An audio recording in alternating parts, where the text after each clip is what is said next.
When my daughter Sabrina told me she was engaged to Trenton Whitmore, it wasn't the joy in her voice that struck me first. It was the calculation. She rattled off details about the Whitmore family's oceanfront property in Naples, the ski lodge in Aspen, the 5-star honeymoon she'd already envisioned, somewhere in that glittering list. I think she mentioned Trenton himself, but if she did, it was in passing.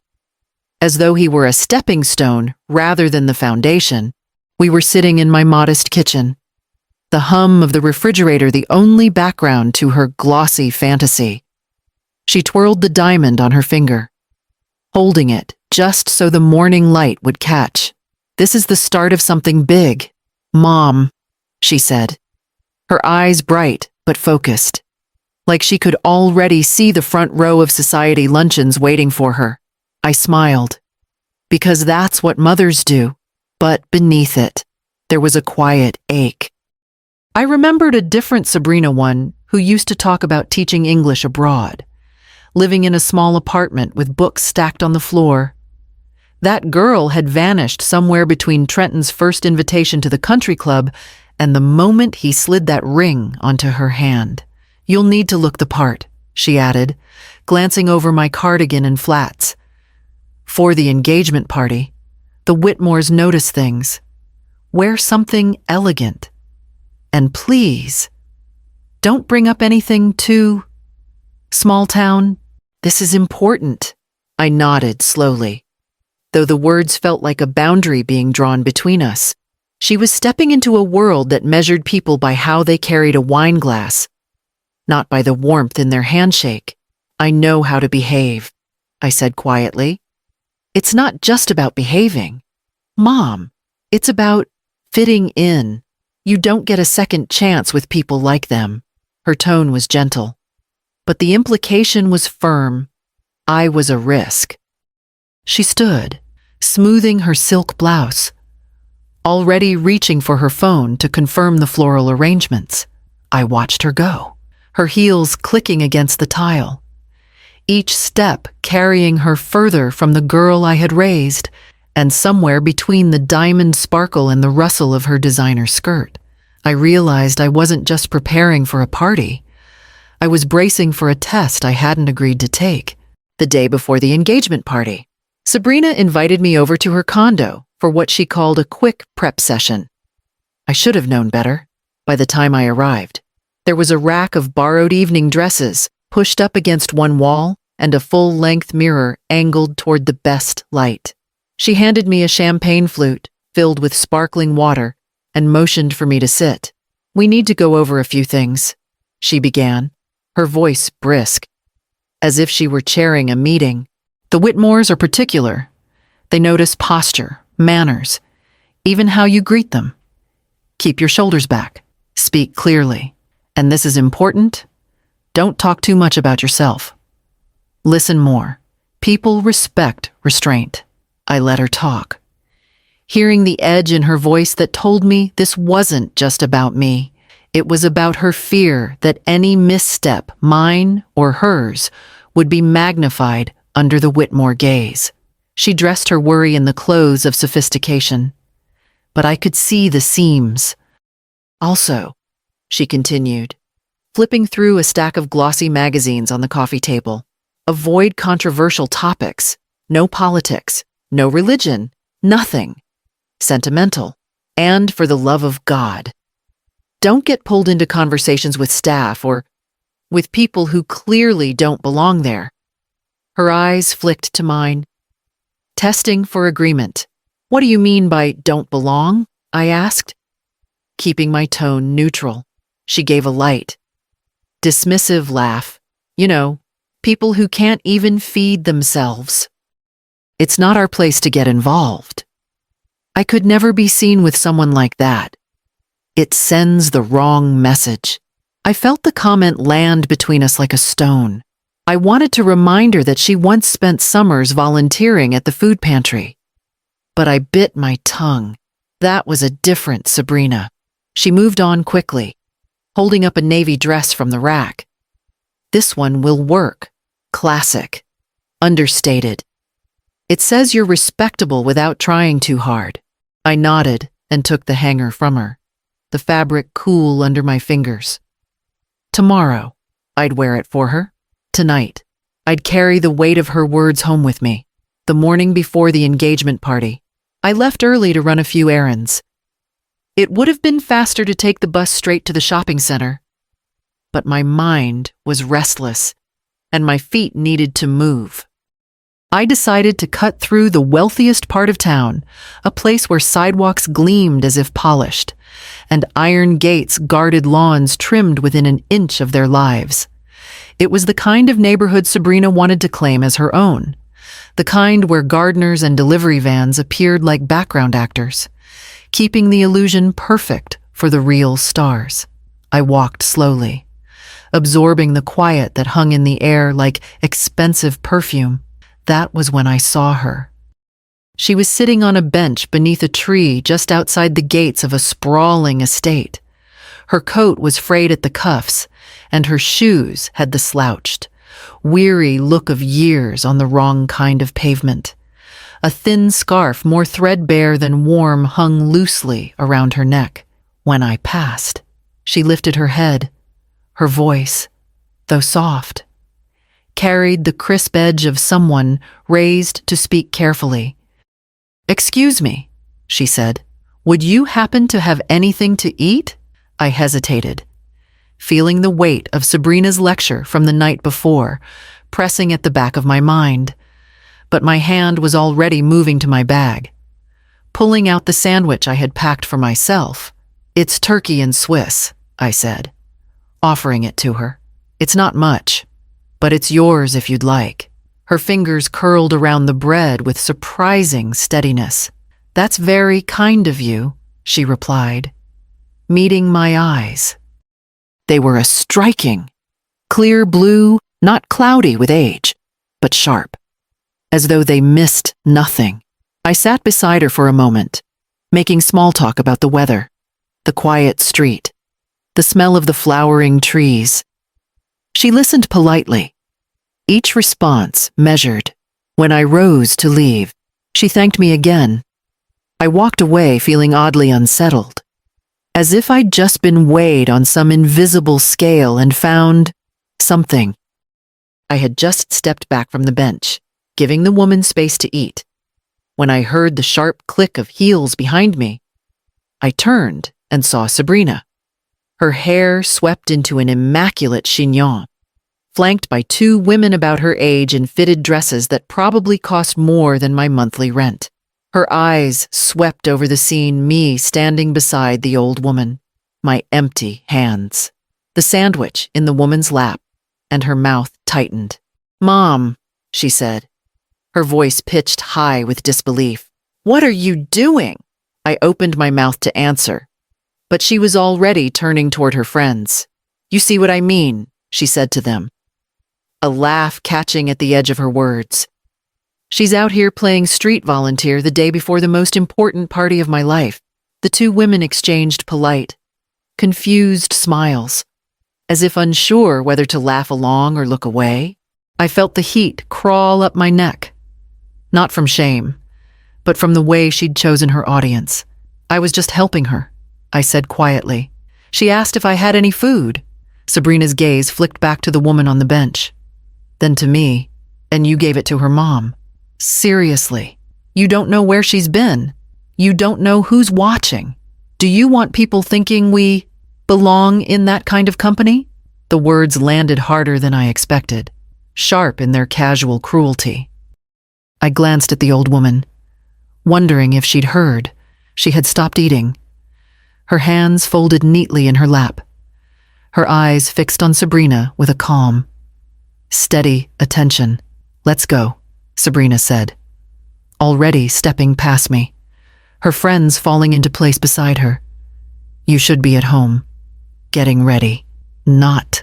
She gestured vaguely toward the bench and didn't finish. I watched them walk away, their chatter fading into the hum of the quiet street. When I turned back, the old woman was still watching me, her expression unreadable, as though she'd just filed something away for later.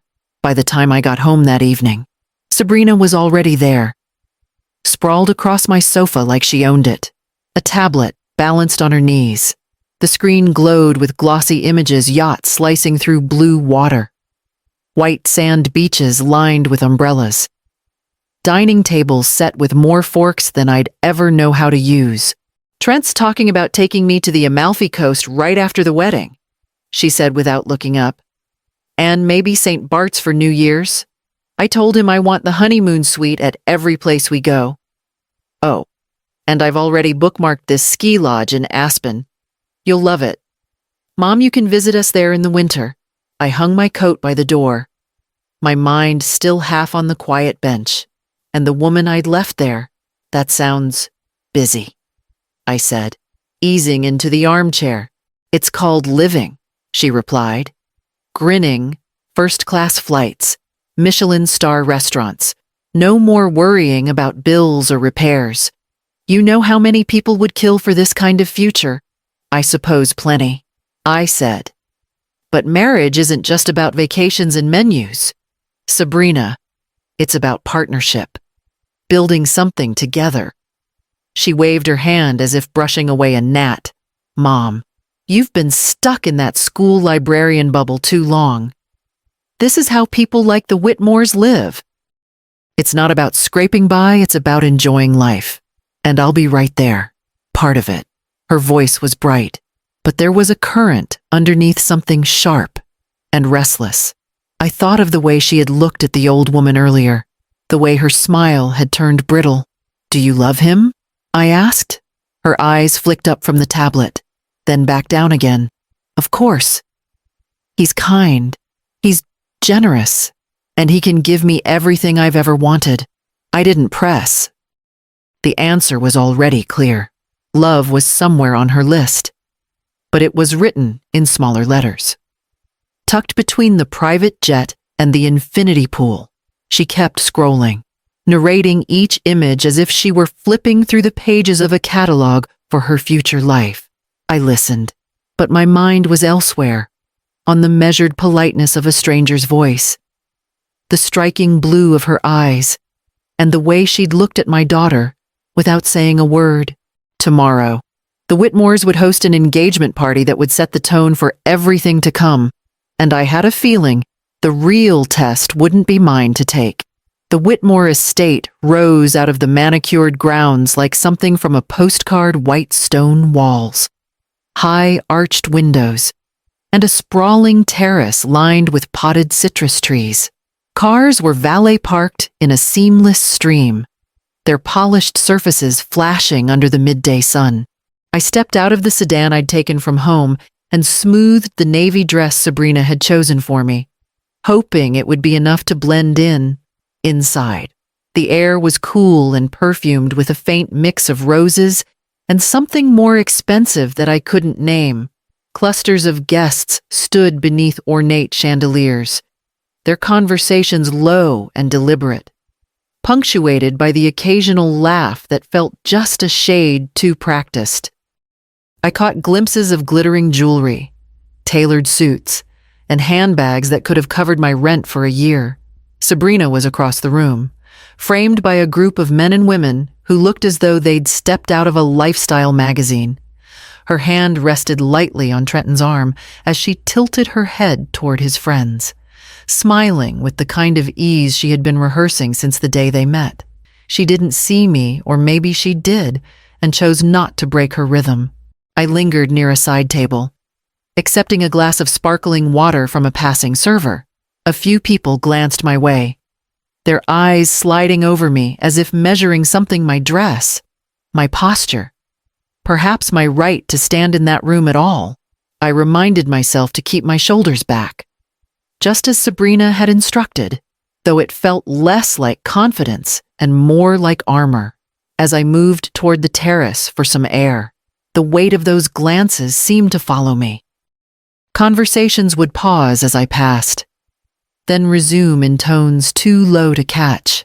It wasn't hostility, exactly more a quiet curiosity. The way one might regard a painting they weren't sure belonged in the gallery.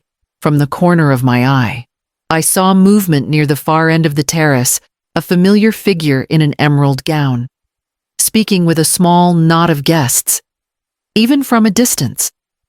I recognized the poise, the stillness, and something in the eyes that made me slow my steps. Trenton spotted me before I reached the terrace steps and crossed the space quickly. A polite smile fixed in place. "Clarissa," he said warmly, "there's someone I'd like you to meet." His hand was light on my elbow as he steered me toward the small circle of guests. At the center stood a woman in an emerald gown, the fabric catching the light like deep water. Her posture was effortless, her expression serene, and every person in that group seemed subtly arranged around her, as if she were the anchor holding them there. "Mother," Trenton said, "this is Clarissa Hale, Sabrina's mom." Margot Whitmore turned toward me. And in that instant, the terrace, the guests, even Trenton's voice fell away. The striking blue eyes I had seen on the park bench the day before met mine with the same steady clarity. Gone was the frayed coat, the thin scarf, the shiver in her shoulders. She stood tall, composed, her presence filling the space without effort. "It's a pleasure to meet you, Mrs. Hale," she said, her voice warm but deliberate, each word measured. I returned the greeting, matching her tone, my mind scrambling to reconcile the two images: the woman who had accepted my sandwich with quiet gratitude and the one now commanding the attention of an entire terrace. For a brief moment, her gaze held mine, and something passed between us. Recognition? Certainly. Gratitude? Maybe, but she didn't acknowledge it aloud. Instead, she turned slightly, introducing me to the others with the same ease she might have used to describe a piece of art. We spoke only briefly polite pleasantries about the weather, the beauty of the venue before another guest claimed her attention, but as I stepped back, I caught her watching me, her expression unreadable, as though she were still deciding exactly where I fit in her carefully arranged picture. The soft clink of a spoon against glass cut through the hum of conversation. I turned to see Margot standing near the head of the room, a microphone in one hand, her posture straight and unshakable. The guests gathered, their murmurs fading into a silence laced with anticipation. She began warmly, thanking everyone for joining to celebrate what was meant to be the beginning of a new chapter for her family. She spoke with practiced grace, her smile measured, her voice carrying easily over the crowd. But then her tone shifted subtle at first, then undeniable. "Before we go further," she said, her gaze sweeping the room, "I must speak plainly. The Whitmore family has always valued character above all else. Wealth without respect is a house with no foundation, and I will not see such a house built under my name." A ripple of unease moved through the guests. I felt my breath catch, though I wasn't sure why until her eyes fixed briefly on me before moving to Sabrina.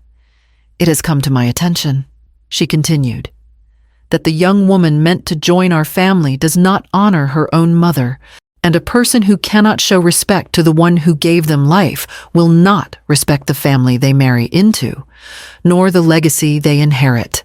Gasps and whispers filled the air. I saw Sabrina's face pale, the perfect gloss of her lipstick suddenly too bright against her skin. Margot's expression softened when she turned back to me. In contrast, I have witnessed an act of simple, selfless kindness from this woman, one that speaks louder than any title or bank account ever could. That is the character I wish to see in my family. She stepped back from the microphone. The engagement is canceled, for a heartbeat. The room stood frozen. Then the murmurs began again, low and sharp, as Sabrina's eyes darted around, searching for an escape from the weight of 100 stares. When the last of the guests had drifted out and the echo of their whispers faded, I slipped toward the back hallway. eager to find a quiet exit. Before I reached the door, Margot appeared, her emerald gown still flawless, her expression softer now. "Mrs. Hale," she said, beckoning me toward a smaller sitting room. "Would you join me for a cup of tea?" I hesitated, but followed her inside. The space was warm and intimate, a contrast to the grandeur of the main hall. She poured the tea herself, setting a delicate china cup in front of me. "I have a habit," she began, "of stepping outside my name and fortune. Sometimes I walk through the world as someone invisible, to see how people behave when they believe no one of influence is watching." She smiled faintly. "Yesterday, I was that old woman on the bench." I nodded, already certain. "I thought you looked familiar." I said, "I wanted to see the truth of the woman my son might marry into the family." She continued, "But it wasn't Sabrina who showed me anything worth keeping. It was you." Her words settled between us, heavy, but warm. We talked then about raising children, about the difficulty of holding on to values in a world obsessed with status. She listened as intently as she spoke, her sharp blue eyes softening when she laughed. By the time we finished our tea, there was an ease between us I hadn't expected. Not the shallow politeness of strangers, but the steady comfort of shared ground. She walked me to the door herself, her arm brushing mine lightly. "I think," she said, "we will be seeing more of each other." In the weeks that followed, Sabrina moved through a storm of emotions. At first, she was furious at me, at Margot, at the way the engagement had ended so publicly. She avoided my calls, choosing silence over confrontation. But slowly, the edges of her anger began to dull. One afternoon, she showed up at my door, hair pulled back, makeup minimal. She told me she'd taken a job at a local marketing firm, her first in years. It wasn't glamorous, but she said it was hers. Something she could stand on without anyone's last name propping her up. She didn't apologize outright, but the way she lingered in the doorway before leaving told me she was trying. Margot and I saw each other often. She invited me to luncheons and community fundraisers, not as a showpiece, but as a partner. We stood side by side at food drives and literacy events, discovering that our shared values extended far beyond the moment on the park bench. She had a way of making me feel that my presence mattered, not for how I looked or who I knew, but for what I did.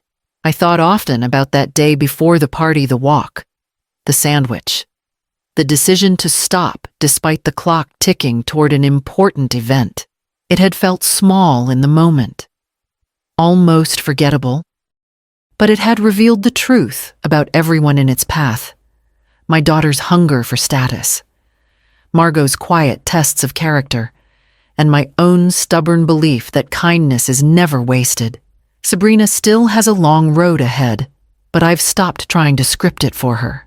My life is full enough with work I love, a friend I never expected, and the knowledge that sometimes losing the life you wanted is the only way to discover the life you need.